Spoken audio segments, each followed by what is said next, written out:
नमस्कार दोस्तों, मैं हूं जिग्नेश परमार और आप सबका स्वागत करता हूं मेरे इस चैनल निवेश ज्ञान में। तो दोस्तों, आज इस वीडियो में मैं आपको जानकारी देने वाला हूं यूनियन म्यूचुअल फंड के द्वारा लॉन्च किए जाने वाले अपने नए NFO union hybrid equity fund के बारे में। तो दोस्तों, ये एनएफओ ओपन हो रहा है 27 नवंबर 2020 को और क्लोज होने वाला है 11 दिसंबर 2020 को।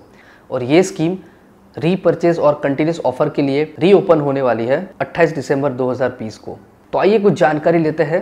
हमेशा की तरह मैं आपको बताऊंगा कि इस वीडियो की जानकारी अच्छे से समझने के लिए आपको इसे अंत तक देखना बेहद ज़रूरी है। इसे पसंद आए तो लाइक करें, कमेंट करें, शेयर करें और अगर अभी तक आपने चैनल को सब्सक्राइब नहीं किया तो जल्द से जल्द सब्सक्राइब कर लीजिए।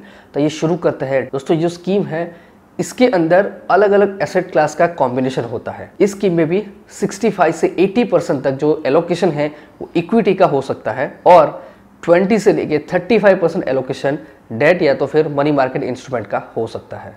लेकिन इसकी बेसिक कंडीशन है कि कम से कम 65% इन्वेस्टमेंट इक्विटी या तो फिर इक्विटी रिलेटेड इंस्ट्रूमेंट्स में होना चाहिए। ये एक हाइब्रिड कैटेगरी की स्कीम है। अब हमें देखना है इस स्कीम की इक्विटी की इन्वेस्टमेंट स्ट्रेटेजी क्या होगी।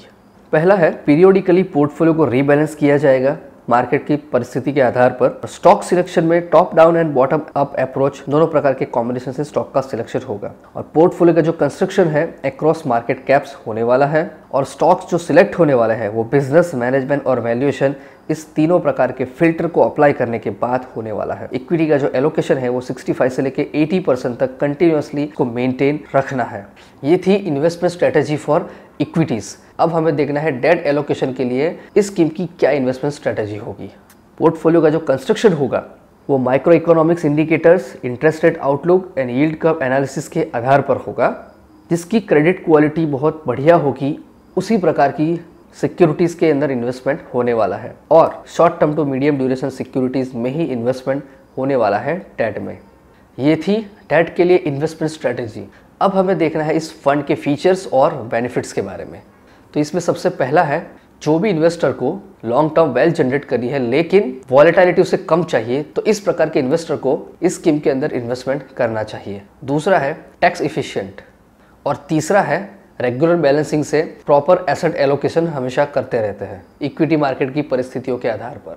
दोस्तों, इन्वेस्टर को यूनियन म्यूचुअल फंड में क्यों इन्वेस्टमेंट करना चाहिए, तो आइए देखते हैं इसकी कुछ वजह। उसमें सबसे पहला है कि इन्वेस्टमेंट मैनेजमेंट का एक्सपीरियंस 9 साल से ज़्यादा है। पूरे पान इंडिया में इसकी प्रेजेंस है और union bank of India and Daiichi life holding दोनों का स्ट्रॉन्ग होल्डिंग है।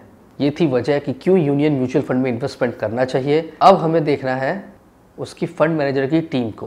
Mister Vinay Pahadia, chief investment officer, mister Parijit Agarwal, head fixed income और mister Hardik Bora, fund manager equity. इस स्कीम का बेंचमार्क है यानी कि इंडेक्स है क्रिसिल हाइब्रिड 35+65 अग्रेसिव इंडेक्स। बात करें एंट्री लोड की, एंट्री लोड नील है। एग्जिट लोड की बात करें तो 1 साल से पहले अगर आप रिडम्पशन करते हैं तो 1% एग्जिट लोड लगेगा। 1 साल के बाद कोई भी एग्जिट लोड नहीं है।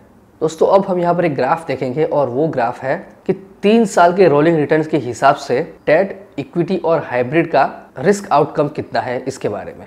तो यहाँ पर ये पहला ग्राफ है निफ्टी 50 का, जिसके अंदर जो रेड कलर है वो मिनिमम रिस्क है, ब्लू है वो मैक्सिमम है, ब्लैक है एवरेज है, ब्लू है उसका स्टैंडर्ड डेविएशन है और ग्रे है और रिवॉर्ड टू रिस्क रेशियो है। इसी तरह से आप निफ्टी 50 में देख सकते हैं कि मिनिमम -5.64 है, मैक्सिमम 62.06% रिस्क है। इस तरह से क्रिसिल 10 ईयर गिल्ड इंडेक्स में आप देखें तो इसमें मिनिमम -1.32 है और मैक्सिमम 12.97 है। इसी तरह से हाइब्रिड में देखें तो -3.12 है मिनिमम और मैक्सिमम 40.02 है। तो दोस्तों, ये था रिस्क रिटर्न का कंपैरिजन। दोस्तों, हाइब्रिड इक्विटी स्कीम में इन्वेस्ट करने का सबसे बड़ा फायदा ये है कि इसमें टाइम टू टाइम रीबैलेंसिंग किया जाता है। तो इस स्कीम का सबसे बड़ा फायदा है कि इसमें रिस्क थोड़ा कम होता है और वॉलेटिलिटी भी थोड़ी कम होती है और रिटर्न भी हमें कहीं इक्विटी और डेट के बीच में मिल सकता है। अब हम कुछ स्कीम के एग्जाम्पल देखेंगे जो इसी बेंचमार्क को फॉलो करती है।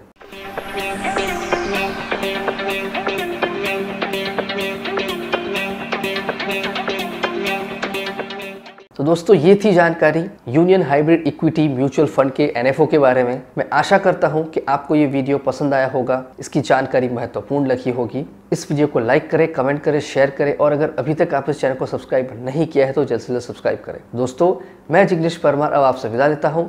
मिलते हैं अगले वीडियो में एक और महत्वपूर्ण जानकारी के साथ। जय हिंद, जय भारत।